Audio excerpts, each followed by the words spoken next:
Olá, você acompanha a partir de agora o debate nacional. Em uma reunião do alto comando em 69 para definir quem seria o próximo presidente militar em substituição ao general Arthur da Costa e Silva, o general Emílio Garrastazu Médici sugeriu o nome de Jarbas Passarinho. De imediato, a indicação foi vetada pelo general Orlando Geisel, que teria dito, abre aspas, eu não tenho nada contra o Passarinho, acho ele muito inteligente e capaz, mas não bato continência para coronel, fecha aspas. Essa história me foi contada pelo próprio Jarbas Passarinho e deixa claro que o regime que durou 21 anos no país se tratava de uma república de generais. Hoje, 40 anos após o movimento que depôs João Goulart, o Brasil vive em plena normalidade democrática. O Exército cumpre suas funções constitucionais de garantir a defesa do país. Mas será que a carreira militar ainda é uma boa opção para os jovens, como foi nas décadas de 60 e 70? O país deve ou não priorizar os investimentos na área militar? Numa era de guerras tecnológicas feitas à distância, qual deve ser a função da tropa? Ajudar no combate ao narcotráfico? Na reconstrução de pontes e estradas?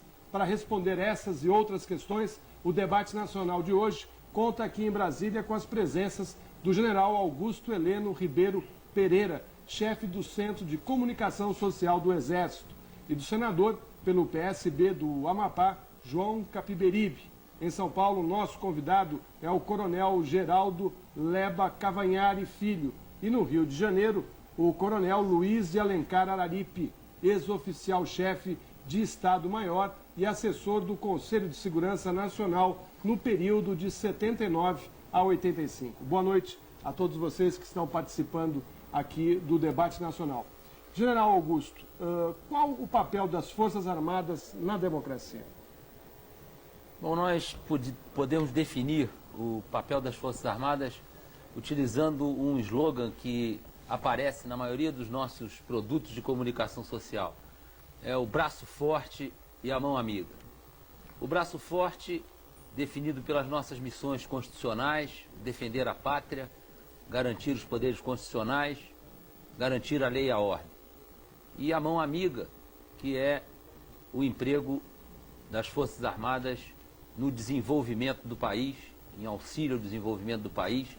E aí tem inúmeras facetas, é a construção de estradas, é a distribuição de água no Nordeste, a distribuição de cesta básica, as Forças Armadas têm participado ativamente do programa Fome Zero, é a disponibilidade permanente nas situações de calamidade, é o sistema de saúde da Amazônia, que também atende indiscriminadamente a toda a população, até porque em alguns lugares da Amazônia as Forças Armadas são a única presença do Estado. Então eu acho que o papel do Exército na democracia inclui um leque de missões que vai desde a sua preparação operacional até a sua participação ativa na vida do país. Senador João Capiberibe, a questão aí da região amazônica, o senhor que foi governador do Amapá deve saber bem os problemas ali de fronteira, principalmente a questão da Colômbia, da guerrilha colombiana que às vezes atua dentro do Brasil. O Exército vem combatendo essas invasões de maneira adequada? O Brasil vem defendendo bem aquela região? Olha, eu gostaria de situar esse debate de uma maneira mais ampla. Num contexto de globalização, num contexto de acontecimento de novos fenômenos, da guerrilha, do terrorismo, do narcotráfico, nós temos a obrigação de colocar na agenda um repensar das nossas Forças Armadas. Eu acho que o papel que tem cumprido é um papel importante, mas o Brasil, ao longo do século XX, nós não tivemos problema com nossos vizinhos. Nós não temos nem caso de conflito com os nossos vizinhos fronteiriços. Temos dois aviões que foram abatidos pela Colômbia. Sim, mas de confronto no século XX é muito mais recente, né, nos últimos anos. Esse problema do narcotráfico, né? É mais voltado para o narcotráfico. Mas o que eu coloco é que nós temos que, já como estamos fazendo com o CIVAM, que já tem uma função de produzir informações, me parece que nós temos que pegar nossos exércitos, não só o exército, a marinha, a aeronáutica, o conjunto de nossas forças, integrá-la com uma visão indutora do desenvolvimento. Fazer com que nossas forças possam se integrar às comunidades em que atuam, transferir a elas conhecimento, tecnologias. Esse é um aspecto. O outro seria reforçar nossas fronteiras de uma forma coadjuvante, ou seja, trabalhar apoiando a segurança interna, apoiar a Polícia Federal ao longo de nossa fronteira. Por que eu digo isso? Nós estamos vivendo uma experiência. Nós tivemos, ao longo desses últimos anos, um contrabando que terminou sendo até, de alguma forma, benéfico, que foi a introdução de sementes transgênicas em grande quantidade, em grande volume, por nossas fronteiras. Assim como elas foram produtivas, poderia ter sido uma imensa sabotagem com o nosso agronegócio, que é uma atividade que prosperou nos últimos anos e que nós temos que ter certos cuidados, porque a concorrência é muito grande. Portanto, esse seria um aspecto de apoiar as forças de segurança interna. E eu diria que eu ficaria por aí, no primeiro momento, porque acho que tem um tema que me parece relevante, que é colocar também o Exército, não só o Exército, mas as três forças, no sentido de proteger o patrimônio ambiental da sociedade brasileira. Esse é um desdobramento que a gente pode... Bom, Coronel Araripe, o senhor que participou aí desse movimento de 64, que esteve junto aí com os governos militares, como é que o senhor vê o governo nas mãos dos civis hoje? Eu me permitiria primeiro fazer uma pequena correção. Eu, como coronel, fui chefe de seção, de uma seção do Estado-Maior do Exército.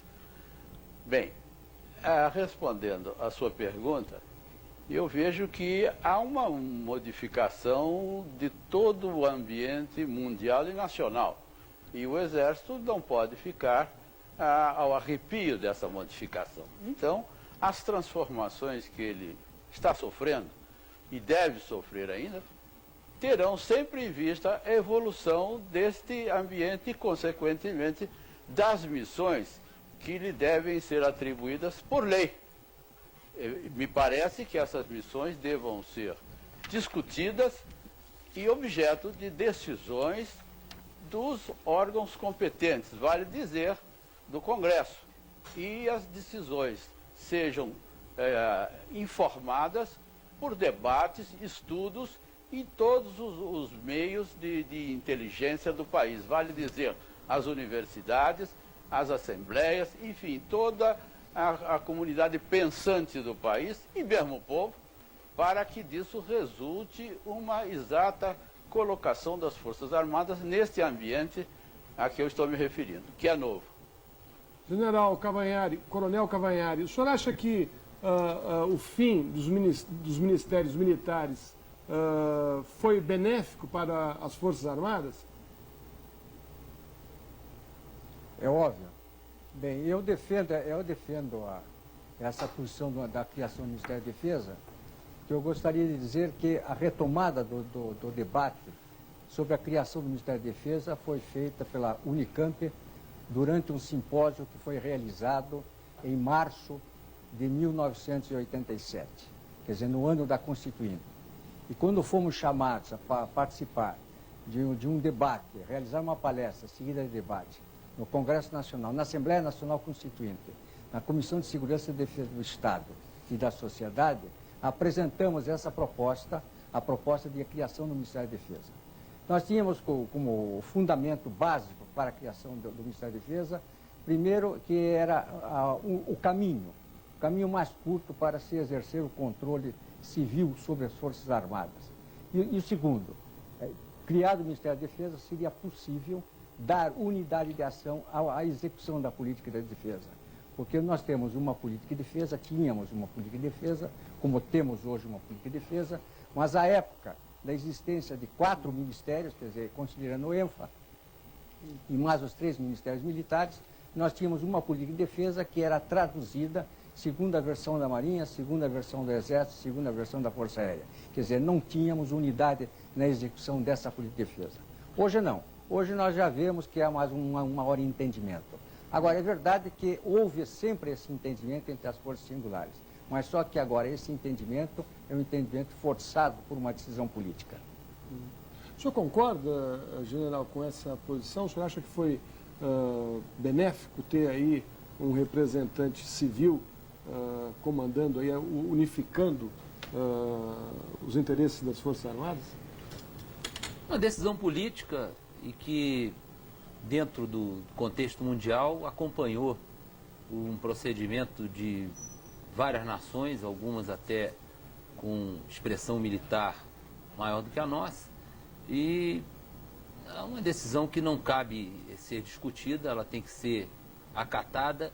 As forças se adaptaram rapidamente à existência do Ministério da Defesa.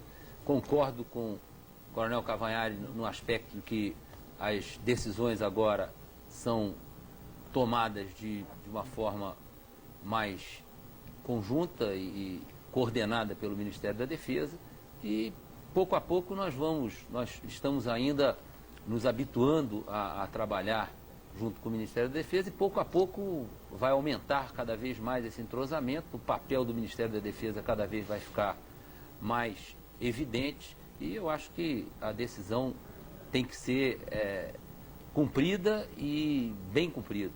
Coronel Cavanhari, o senhor falou em controle civil das Forças Armadas. É necessário esse controle? Por quê?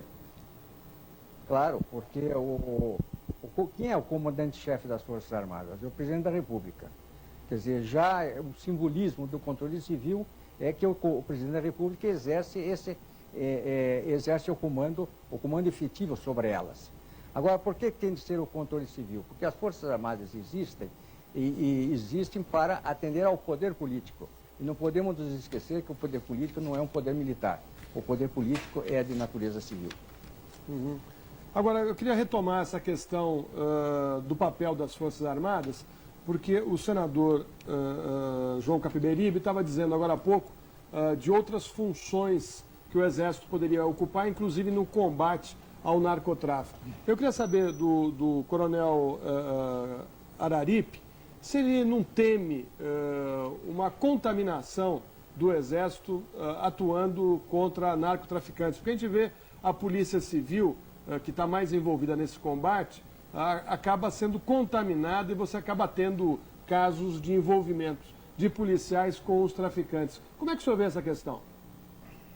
Essa contaminação seria inevitável. Ela é uma decorrente da função que se exerce e dos riscos que estão envolvidos nesse combate ao tráfico. Então seria extremamente nocivo para as Forças Armadas no cumprimento de suas missões para as quais elas são preparadas, e seria também nocivo para o combate ao narcotráfico, já que elas não serão nunca suficientemente preparadas para assumir funções policiais. Agora, o Exército americano tem atuado aí no combate ao tráfico. O senhor acha, senador, que dá para fazer uma operação em que essa contaminação não ocorra? Eu acho que, primeiro, que o Exército não deve se envolver no combate ao tráfico. Não. Deve apoiar a Polícia Federal no controle de fronteira. Até porque nossas fronteiras são extremamente desprotegidas. Se vê na fronteira norte, lá no Amapá, no Oiapoque, nós temos um agente da Polícia Federal e temos uma companhia do Exército. Se nós integrarmos essa companhia sob a coordenação da Polícia Federal, nós tornamos muito mais efetiva a nossa presença, a presença do Estado brasileiro na fronteira.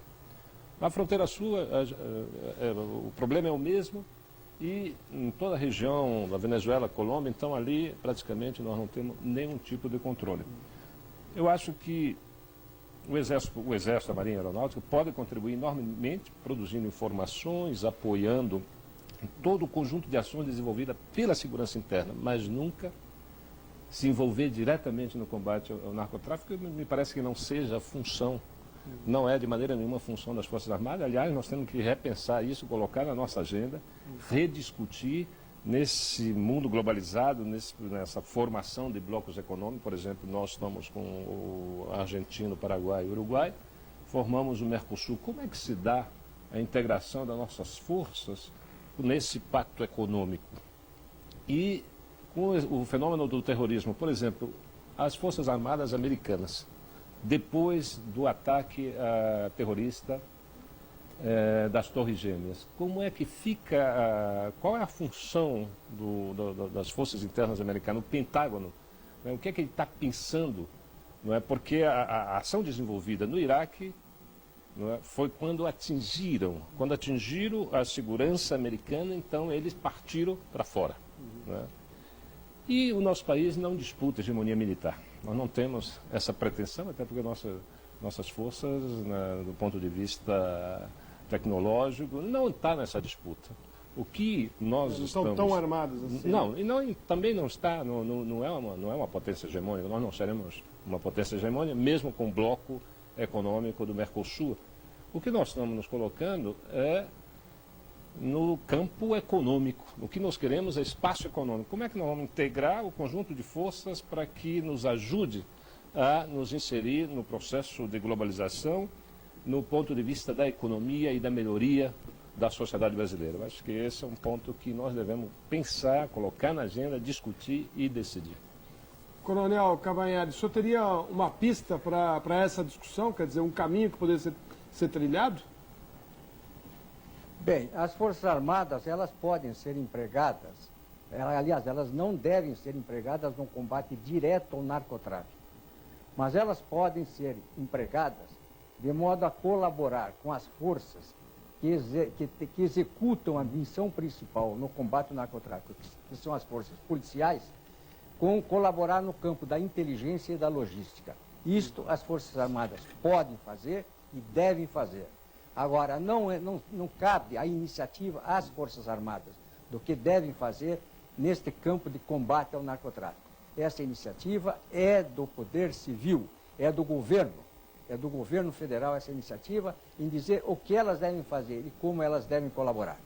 Agora, a respeito do que o senador falou sobre a questão pensando no futuro da nossa condição de potência hegemônica.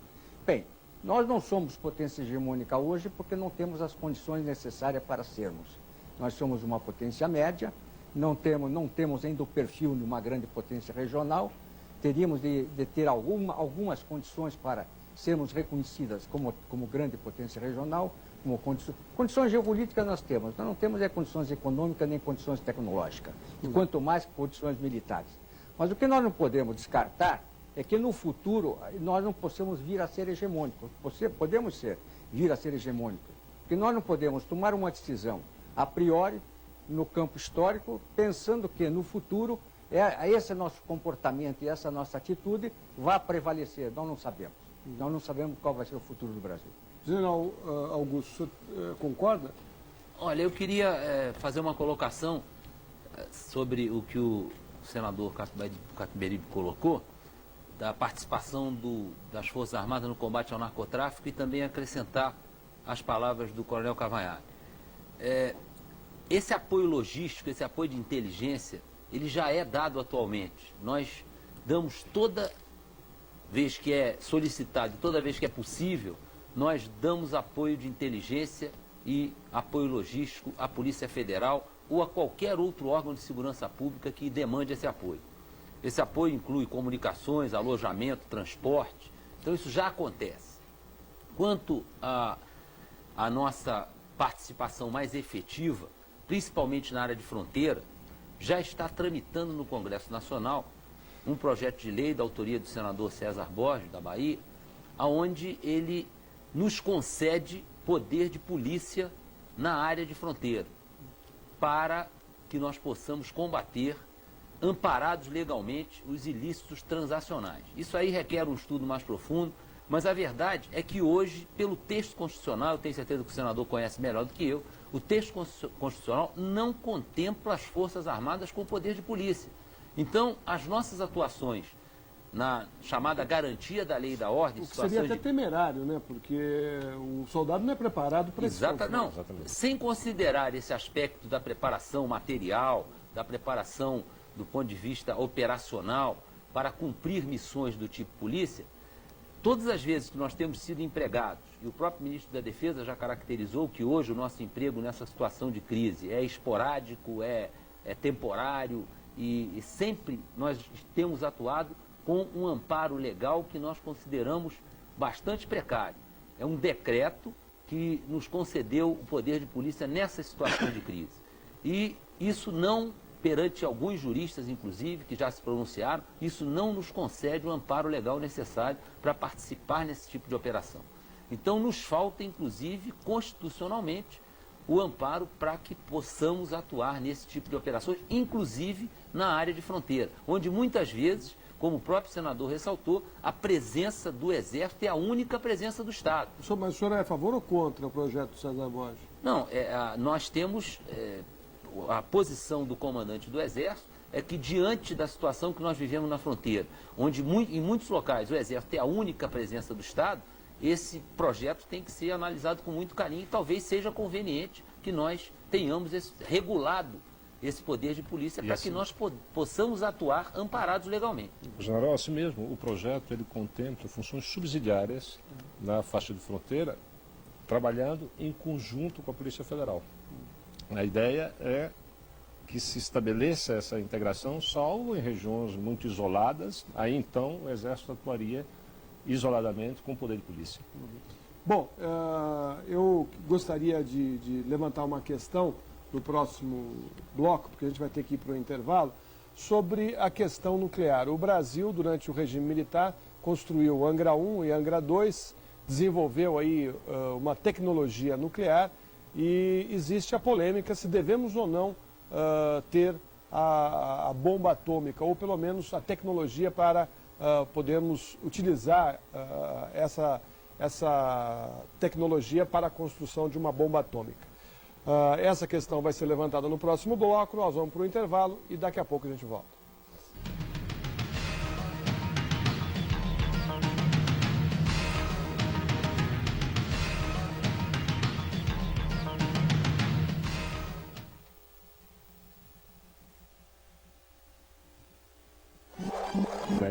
Doutrinariamente. E depois...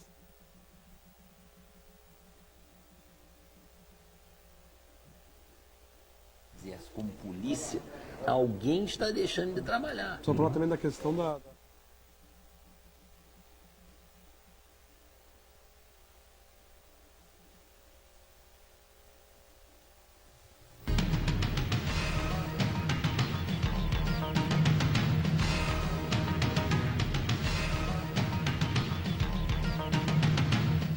Estamos de volta com o debate nacional, hoje discutindo o futuro das nossas Forças Armadas. Eu falei no final do bloco anterior a respeito da questão nuclear. O Brasil desenvolveu aí uma tecnologia, principalmente a partir de Angra 1 e Angra 2. Os países que têm a bomba atômica tentam impedir que outros países detenham essa tecnologia, mas não falam em destruir a que eles têm. Ou seja, não querem que outros tenham, mas não falam em nenhum momento em destruir as bombas que eles têm em seus países.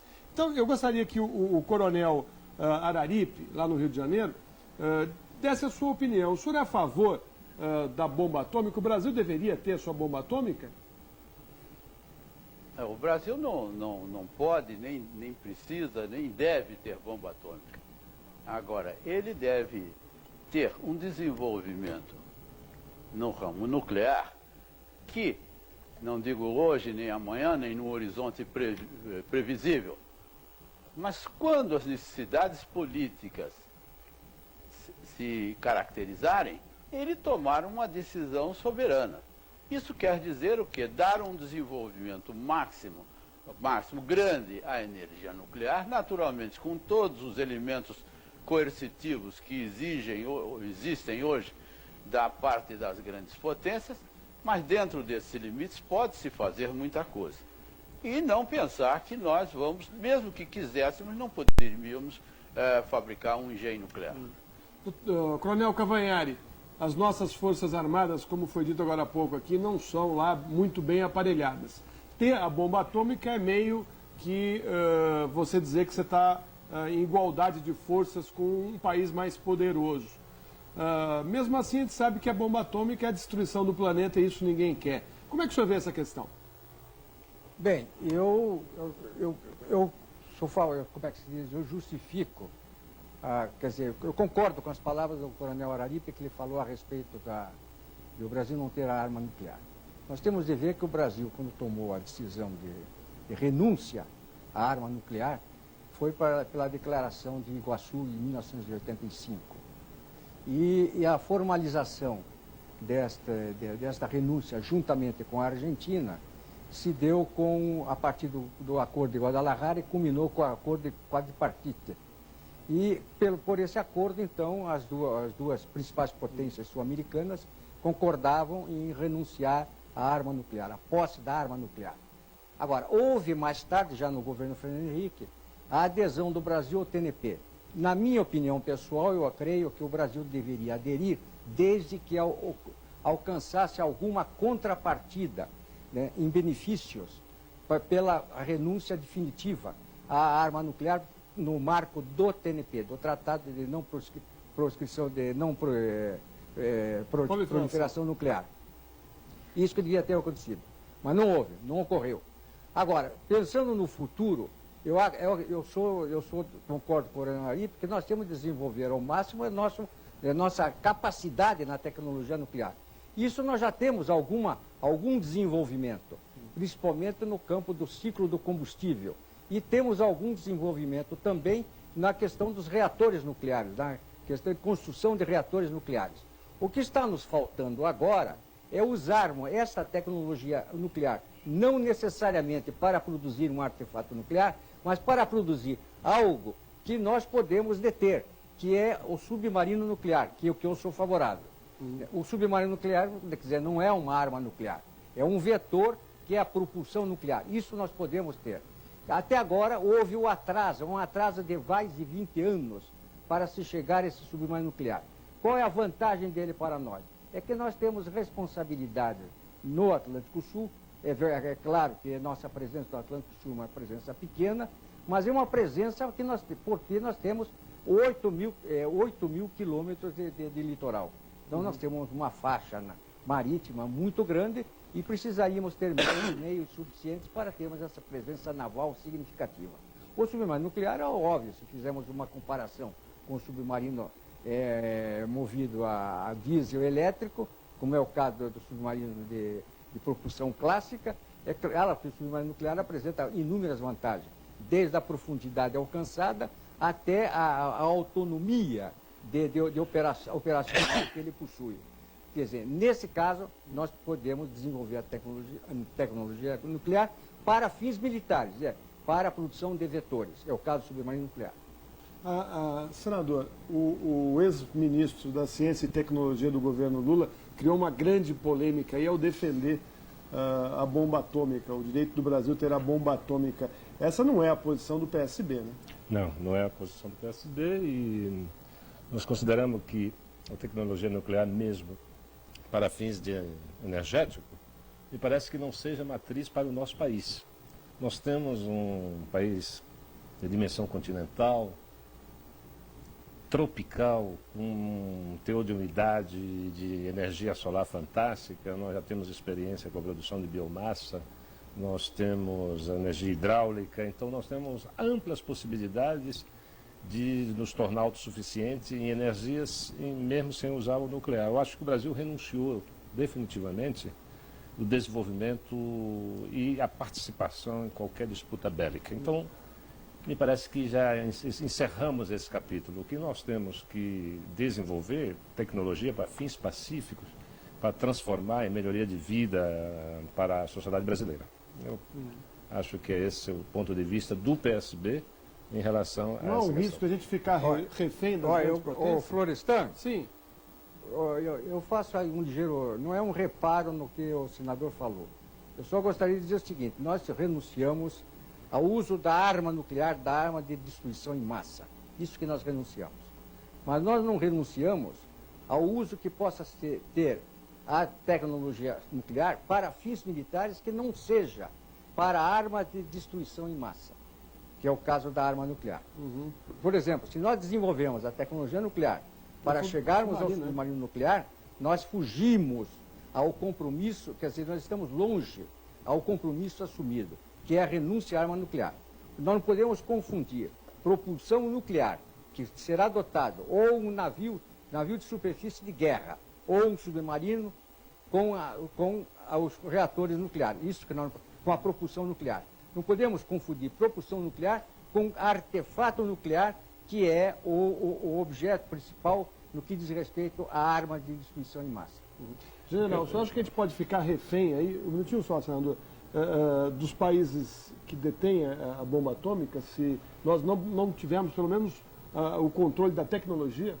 Olha, essa é uma discussão política, decisão de governo, e está fora da minha alçada discutir. A única coisa que eu acho que é inevitável é a utilização dos conhecimentos da pesquisa nuclear, da tecnologia nuclear, para fins pacíficos, e como colocou o Coronel Cavanhague, como vetores de produção de deslocamento. Eu acho que é perfeitamente válido, até porque o projeto da Marinha de construção do submarino nuclear já tem várias colaborações efetivas no campo civil, seja na medicina, seja na agricultura, e isso é altamente saudável. Eu acho que faz parte do contexto de modernidade. Agora, a decisão de possuir ou não arma nuclear é uma decisão política, decisão de governo, e eu não me cabe discutir isso. O senador estava querendo responder. Eu queria fazer uma colocação, porque hoje as guerras, elas já não são como antes. Ninguém conhece o inimigo. Né? Guerras tecnológicas à distância. Não, e o inimigo é oculto, né? O inimigo surge em qualquer lugar.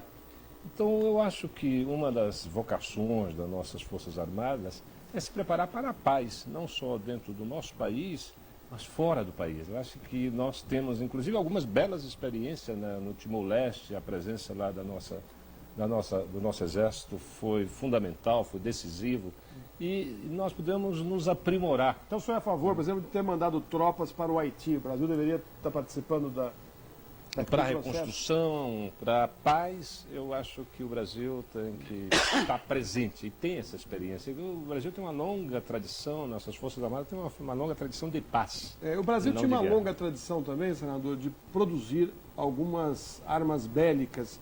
O Brasil produziu durante os anos 70 e conseguiu até muito dinheiro com as exportações de tanques e de lançadores de mísseis. E essa tecnologia, de repente, desapareceu. Essa indústria se enfraqueceu. Eu queria saber do Coronel Araripe por que a indústria bélica nacional perdeu espaço no mercado internacional. Me parece que a indústria bélica, para se desenvolver e atingir níveis tecnológicos que lhe permitam serem realmente um instrumento de guerra, de defesa, elas têm que ter exportação. Quer dizer, elas têm que estar presentes no mercado internacional e competir com armas semelhantes fornecidas por outros países. Nós, na década de 70, estivemos nessas condições com os foguetes da Vibras e os veículos blindados da Ingesa. O mercado foi um mercado extremamente competitivo, mas o Brasil conseguiu se firmar nele e vender os produtos a um preço bastante razoável, competitivo, e a qualidade provada em campos de batalha. Mas o quadro mundial mudou e nós praticamente fomos alijados desse mercado, e podemos dizer que hoje o nosso exército, que não tem capacidade para absorver nada desses engenhos modernos e caríssimos, vê-se privado disso, porque a opção de comprar, particularmente na quadra em que nós estamos, é inexequível.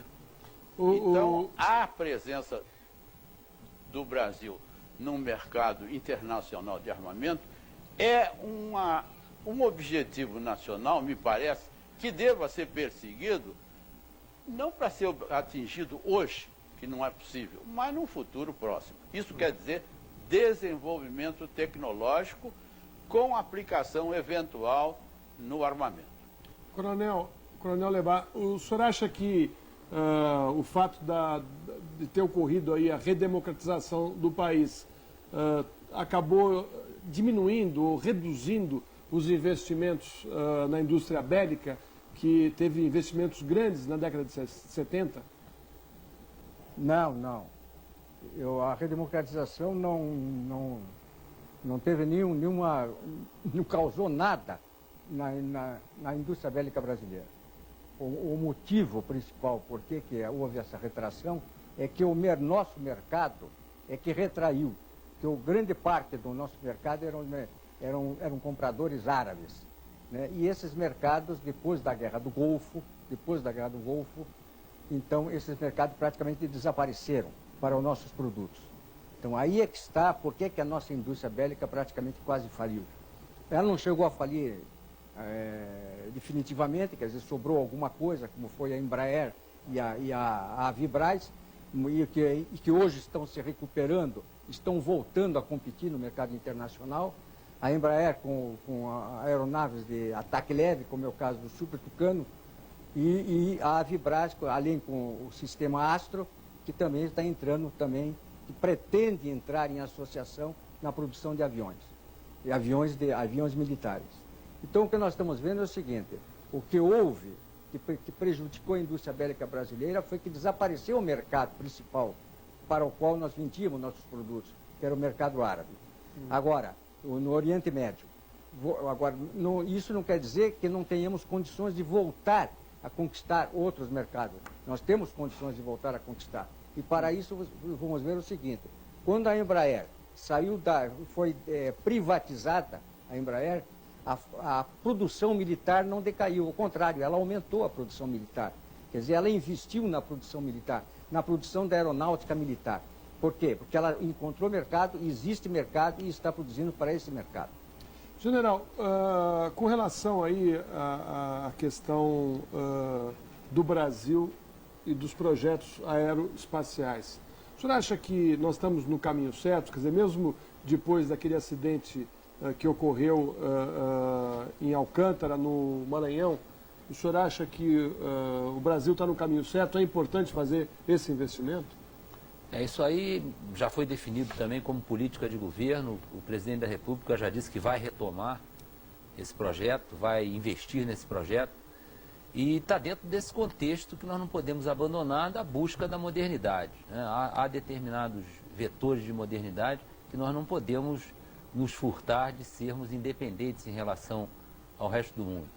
E voltando ao material de emprego militar, eu queria acrescentar as observações muito pertinentes do Coronel Cavanhaque, que nós temos hoje no Ministério da Defesa estudos e preocupações com relação ao material de emprego militar e à revitalização da indústria de material de emprego militar no Brasil.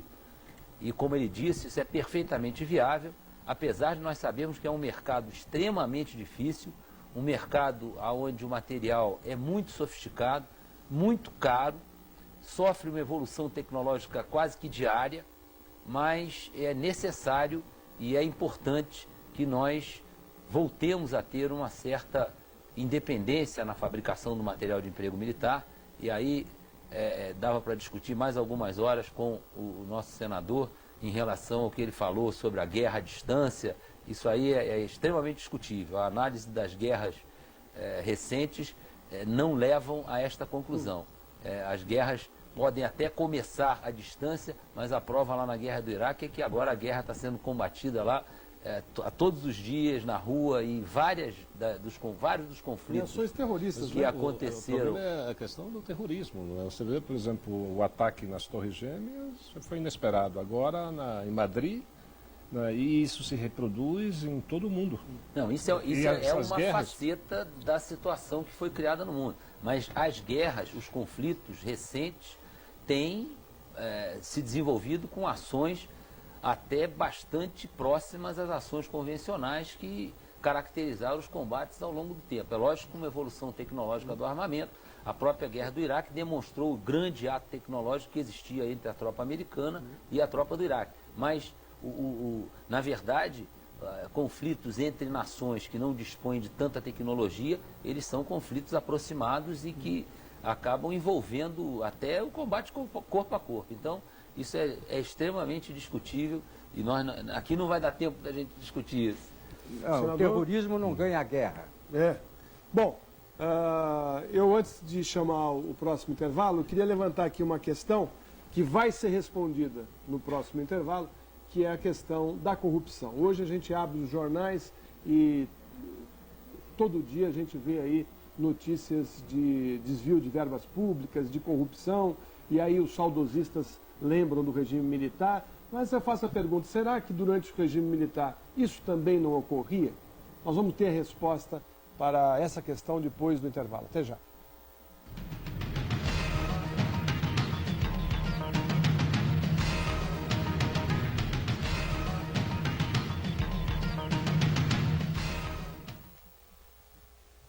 Uma esquadrilha de avião, porque era a aeronáutica que estava lá. O Amapá, 40 e tantos navios, porque era marinho. Fumares, execução sumária com tiro na nuca. 200 milhões de dólares é o orçamento do Exército esse ano. 200 milhões de dólares é o nosso orçamento esse ano. Quantos?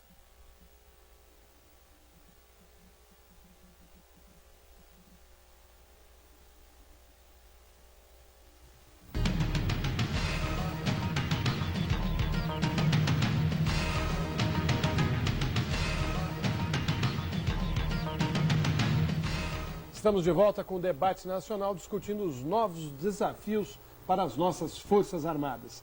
Eu, no bloco anterior, terminei o bloco falando aí da questão da corrupção, do desvio de verbas e os saudosistas que, quando veem essas notícias, escutam essas notícias, acabam lembrando do regime militar e acham que naquele período a coisa não era dessa maneira. Senador Capiberibe, o senhor que foi governador do Amapá, existe uma diferença mesmo nessa questão? Durante o regime militar não havia corrupção e nem desvio de verbas? Havia corrupção, não havia informação, porque havia censura. Mesmo a corrupção era censurada. O problema da corrupção no país, e acho que vem do Império, que o Brasil é um país autocrático. O Brasil não tem, a sociedade não controla o Estado. O Estado brasileiro não se republicanizou ao longo desses anos. E nesse aspecto eu tenho trabalhado e tenho alguns projetos que me parecem que facilitam, ou que criam a oportunidade para a sociedade controlar o Estado. Passamos o século XX incorporando pouca gente, né, no controle do Estado, ou até introduzindo pouca gente nas atividades econômicas. Ou seja, nós melhoramos um pouco. O potencial do Brasil é imenso, mas nós continuamos com uma sociedade cuja renda é extremamente concentrada, porque o Estado é que promove essa permanente transferência de renda dos pobres para os ricos. Nós temos dificuldade na ponta da arrecadação, onde há privilégio. Há os que não pagam imposto. Tem outro na ponta da aplicação do recurso, que é o desvio. Então, hoje nós temos um instrumento tecnológico capaz de melhorar enormemente o controle tanto da receita do Estado quanto da aplicação do recurso, e essa experiência nós estamos vivendo hoje no Ministério da Ciência e Tecnologia. Quem tiver disposto pode acessar no site do Ministério, é www.mct.gov.br, o projeto de transparência. Nós vamos encontrar no Ministério da Ciência e Tecnologia todas as despesas, os empenhos de todas as despesas, com a especificação do produto, com o beneficiário do valor recebido, com as quantidades. Então, essa é uma maneira que poderá permitir, à medida que a sociedade construa essa cultura do controle do Estado e principalmente a cultura da informação, de controlar definitivamente o Estado. Fora isso, eu não vejo muita perspectiva, que na ditadura tinha corrupção, na democracia também, só que na democracia as denúncias ocorrem com muito mais frequência, porque a imprensa, os jornalistas estão sempre mais dispostos a pesquisar, a ir fundo nas suas investigações, e não há cerceamento. Portanto, eu acho que nesse campo eu poderia citar, para finalizar,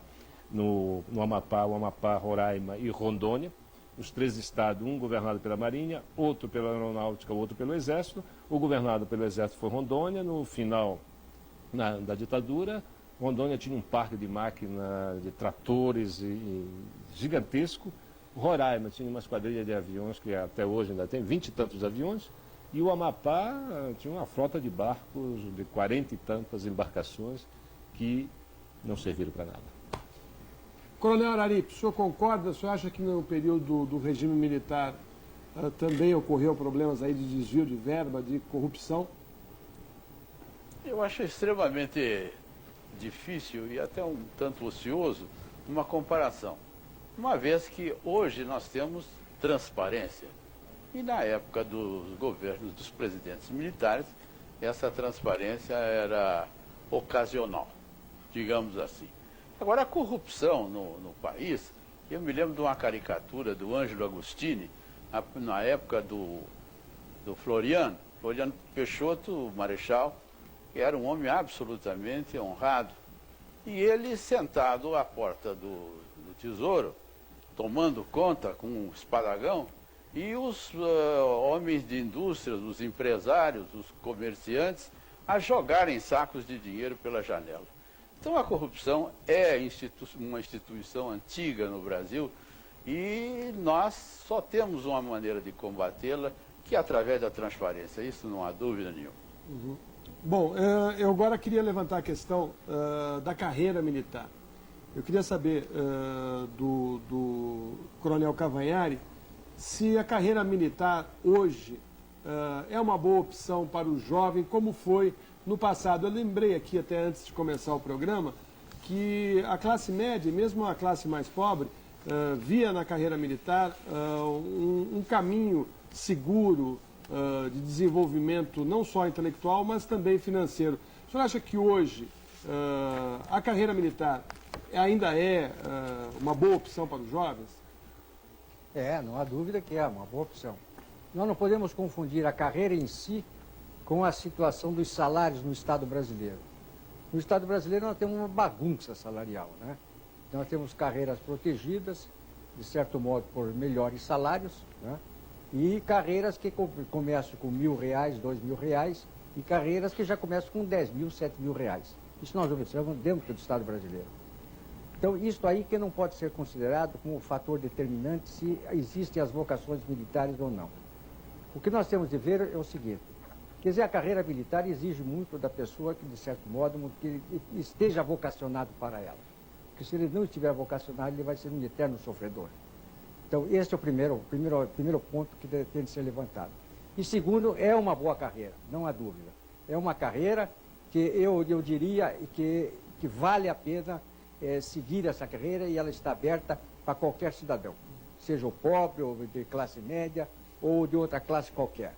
O que nós temos de ver é o seguinte, que não há muito estímulo à carreira militar, por culpa até da situação que nós vivemos hoje. Não é em virtude da ditadura militar, do passado militar na ditadura, não é nada disso que está interferindo nisso. Eu diria até que a procura pela carreira militar, de certo modo, está até aumentando. Eu queria saber do general Augusto, hoje nós temos cerca de 200.000 homens. Qual o número ideal para o Exército Brasileiro garantir aí as suas funções da garantia da defesa do país? Eu não gostaria de falar em quantidade numérica. Eu acho que nós devemos partir para a qualidade. Eu acho que quantidade não é significativo no problema. O problema aí é qualidade. Qualidade de material, qualidade do adestramento, a capacidade de atuar em qualquer ponto do país, né? O conceito moderno de projeção de poder. Isso tudo tem que ser considerado quando nós analisamos uma Força Armada hoje. E a quantidade de homens não é significativa. Agora, sob o ponto de vista do atrativo da carreira, eu vou dar um dado aqui, as observações feitas pelo Coronel Cavanhari são todas elas pertinentes. A carreira continua a ser bastante atrativa, até porque o que ele colocou sobre a igualdade de oportunidades é uma característica da carreira militar. Nós não fazemos qualquer diferença de raça, cor, credo, a origem de cada um de nós não é levada em conta na progressão da carreira. E tenho certeza que aqueles que são vocacionados é uma carreira que realiza, né, que ele chega ao final da carreira realizado profissionalmente. E do ponto de vista de procura da carreira... Existe um estigma por parte da sociedade civil?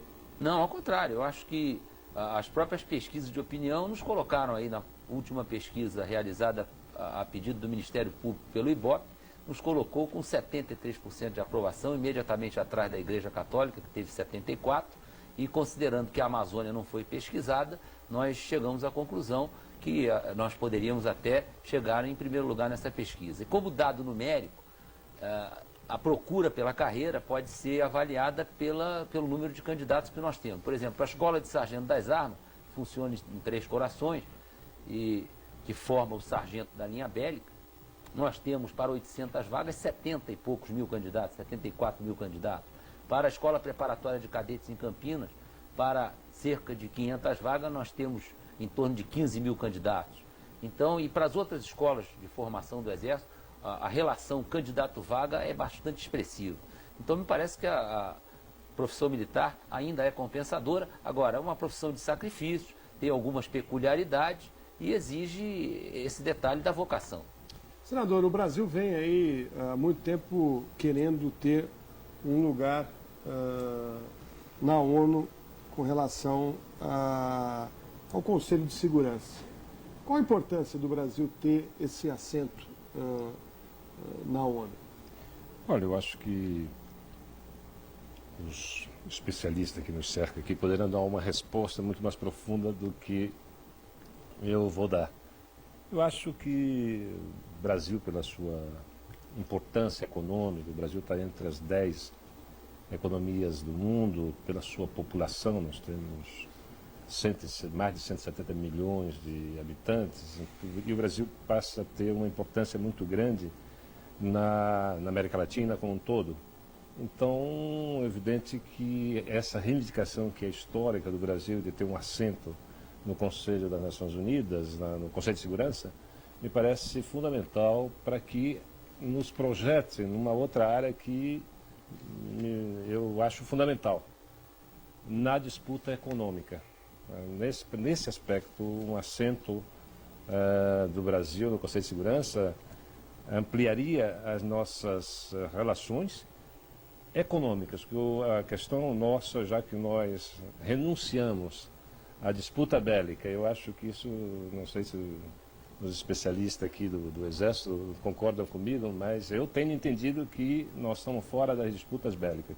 O que nos motiva nesse momento é buscar ampliar nossa inserção econômica em busca de responder às imensas dificuldades sociais que nós vivemos no nosso país.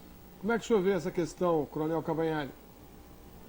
Bem, o Brasil se apresenta tem se apresentado como candidato a uma vaga no Conselho de Segurança como membro permanente com direito a veto, apresentando uma série de credenciais. Acontece que se nós examinarmos essas credenciais apresentadas para o Brasil, nós vamos ver que essas credenciais também são apresentadas pela Costa Rica, como são apresentadas até hoje pelo Timor-Leste. O que, para ser membro do Conselho de Segurança, com o poder de veto, para exercer o poder de veto, o país tem de ser reconhecido como grande potência regional. Isto. E para ser reconhecido como grande potência regional, ele tem de ter, não basta lhe dizer que é uma grande potência, ele tem de ser reconhecido pelos bons caninos que eles têm, isto é, pela boa capacidade militar que ele tem. Um país para participar do Conselho de Segurança, como membro permanente, tem de ter a capacidade militar em prontidão para ser usada como forças de interposição de paz. Um país que não tem essas condições para ser empregado como força de interposição de paz nos conflitos internacionais, quando esses conflitos passam a ser administrados pelo Conselho de Segurança da ONU, obviamente esse país não tem condições de ser membro permanente do Conselho de Segurança. Nós vemos hoje, por exemplo, apenas 2 países, além